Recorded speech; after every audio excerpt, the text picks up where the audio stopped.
Hi, I'm Allison Glass, And I'm Giuseppe from Juicy Juice. and we are going to go over useful materials and supplies for the mini alphabet pattern. Yeah, all of the things that we're going to talk about today are things that are not necessarily, some of them are required, like fabric's kind of important. You need fabric. You do need some fabric. You need some fabric. But the lots of the things are, suggested more than anything else. However, all of the things that have been chosen here, they're tried and true for me personally in the process of doing tiny piecing.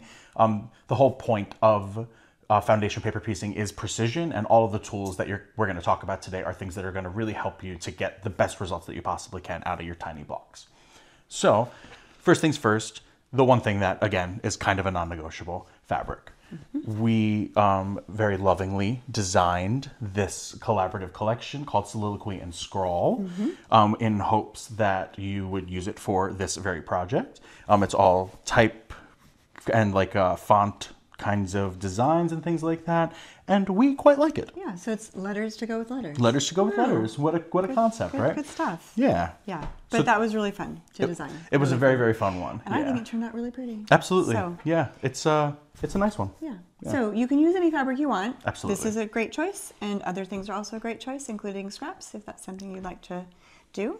Yeah, when you're thinking about your fabric choices, think about scale of your prints. Try to keep things on the smaller side. Solids work too. We wouldn't be very good fabric designers if we told you that we didn't think that you should use prints for these blocks, but we really love the texture that they add to the blocks. They add just a bit of dimensionality, and they sew up really beautifully. And we definitely very specifically designed these with the tiny blocks in mind. For other supplies, paper scissors for cutting out your templates, fabric scissors for cutting out your fabric, two different things. Seam ripper, because mistakes happen, of course.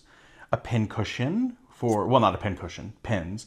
And I guess a pin cushion, and it helps if it's cute. Yeah, cute helps. A cute helps. This one is a daisy. Yeah, right? Adorable. How cute. We need a rotary cutter, a cutting mat, and getting into some more specific for this technique kinds of things, a seam roller. I will talk more specifically about this in the demo portion, but seam roller is really great for getting crisp edges on your seams. Along with that, we'll talk about another tool in a second. But before that, add an eighth ruler is a really awesome tool. We're going to be cutting all of our seam allowances down to 1/8 of an inch. This has a nice little lip on the edge of it that slides right onto the seam, if you will, and it makes it so that you get a perfect 1/8 of an inch every single time. It helps to reduce a lot of the bulk. If you go bigger than 1/8 of an inch, then a lot of times you're going to be sewing over your seams, creating a really bulky block.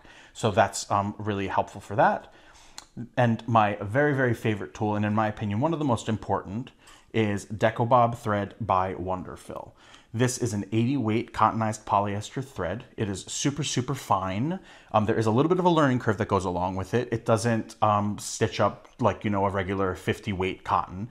It takes some practice, but once you get through it, it's really worth it. The 80 weight thread is super, super fine, which is going to reduce a ton of bulk, which is really, really, really kind of essential when we have as many seams as we do in a lot of these blocks, especially for when we get to curved portions of the blocks where we have lots of overlapping seams that are kind of creating the arcs of the blocks. Yeah. We're going to really want to reduce as much bulk as we can in those sections. So this thread is a game changer for sure.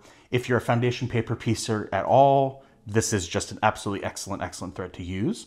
I use it for a lot of my conventional piecing too on bulkier blocks where there's lots of kinds of seams coming together. It really is an awesome thread. Don't get frustrated if the first couple of times it slips out of your needle and you have to rethread. Totally, just like any new tool, you got to kind of learn how to use it. But once you get into it, it's a game changer for sure. And then the very last supply is a roll of Scotch tape, because sometimes you're overzealous when you're foundation paper piecing and you like to just tear paper a little bit more aggressively than you mean to. Quicker than you intend. Yeah, exactly. Get to it faster, you get really too fast. excited about paper piecing. So this will just put a little piece of tape over any ripped paper, and you can just keep moving along, not have to redo all sorts of stuff. And I've patched some pretty aggressively ripped paper, and it works very, very well every single time. And then about how much fabric? do people Oh, need? yeah, sure, absolutely.